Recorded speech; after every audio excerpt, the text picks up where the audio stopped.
Hey, how's it going? Jason Dover here with Bhargav Shukla from Bhargav KEMP Shukla. Technologies, live from WPC. You know, Bhargav, we've been seeing a lot in the industry as well as even announcements here at WPC. Quite a lot of emphasis on hybrid cloud, right? Right. So hybrid cloud, everyone has been hearing about cloud ramping up on different technologies, Office 365, Azure, and so on. And as people are ramping up on that, going strictly cloud is always difficult. It's not something that everyone's going to do immediately. And it doesn't even make sense in certain scenarios. So a lot of people are adapting it in the hybrid fashion where you have certain things on-prem, you have system center products that allows you the simple integration with Azure. So you have on-prem, you have Azure, you have your workloads in different places. Yeah, what I've been seeing as an important driver, especially to our customers, the ability to bring heterogeneous systems together in a unified infrastructure, like you mentioned, across these cloud platforms. Right. So how does our products help in that scenarios? Well, for our products, we have the ability to deploy them in a number of different ways. Right? Okay. We have products that are virtualized, so they can run on Hyper-V. We have cloud products that can run inside of the Azure cloud.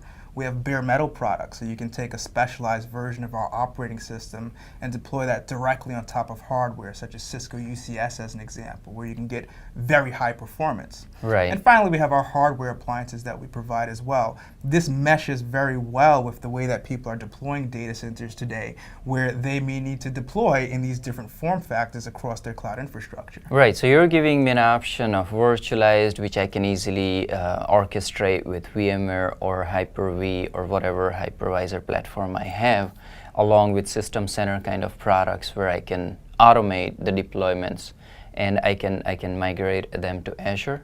Exactly. And that's what we've been seeing as well, as people are starting to build real private clouds, right? Where they have chargeback models, self-service portals, etc.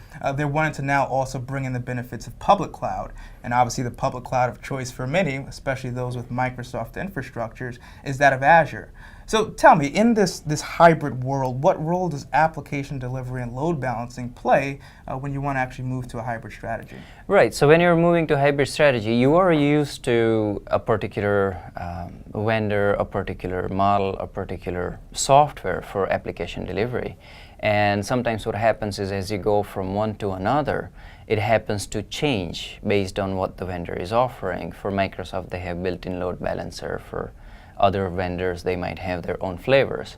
But what happens is as you ask for the features that you need, sometimes products like ours complement those features and add on top of the features that customers are used to on their data center with their existing products. So as they move their software into cloud in Azure, what they get is they get the same feature set, so there is no steep learning curve to ramp up on our product.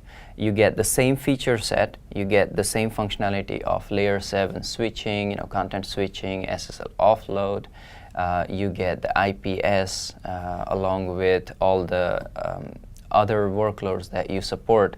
For an example, Microsoft supports ADFS, remote desktop services. You also have SharePoint, which are all validated workloads in Azure, just to give an example from Microsoft perspective, right? And then you could have your own applications that you're developing in .NET, or you're bringing from on-prem, migrating them into cloud using Azure.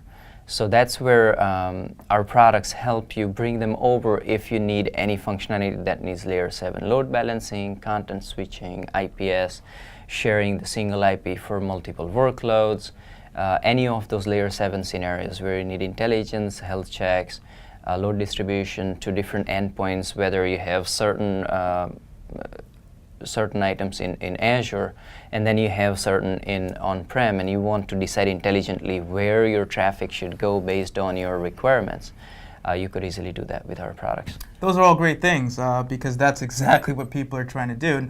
And what's really great is that Microsoft has been rapidly expanding the support inside of the Azure platform, like you mentioned, things like RDS, ADFS, SharePoint. I mean, we've got a number of our customers where they're actually using Azure as somewhat of a DR as a service. So they may have those deployments in their on-premise data center, but then they're using Azure as a secondary target for those services as well. Right, and that's a great point. With the disaster recovery directory as a service or something of similar source, where your data center, for an example, is the primary termination endpoint for the customers, for the clients that are connecting to the application, you could easily have Azure standing by, and then with our products, whether they're on-prem or in Azure or working in concert, for an example, our Geo product, you could easily decide to switch based on your circumstances. If you lose connectivity to your primary data center, you could easily switch over to Azure in a matter of seconds. So you're talking about GSLB technology. That's correct, yes. Right, so I can have business rules and business logic set up,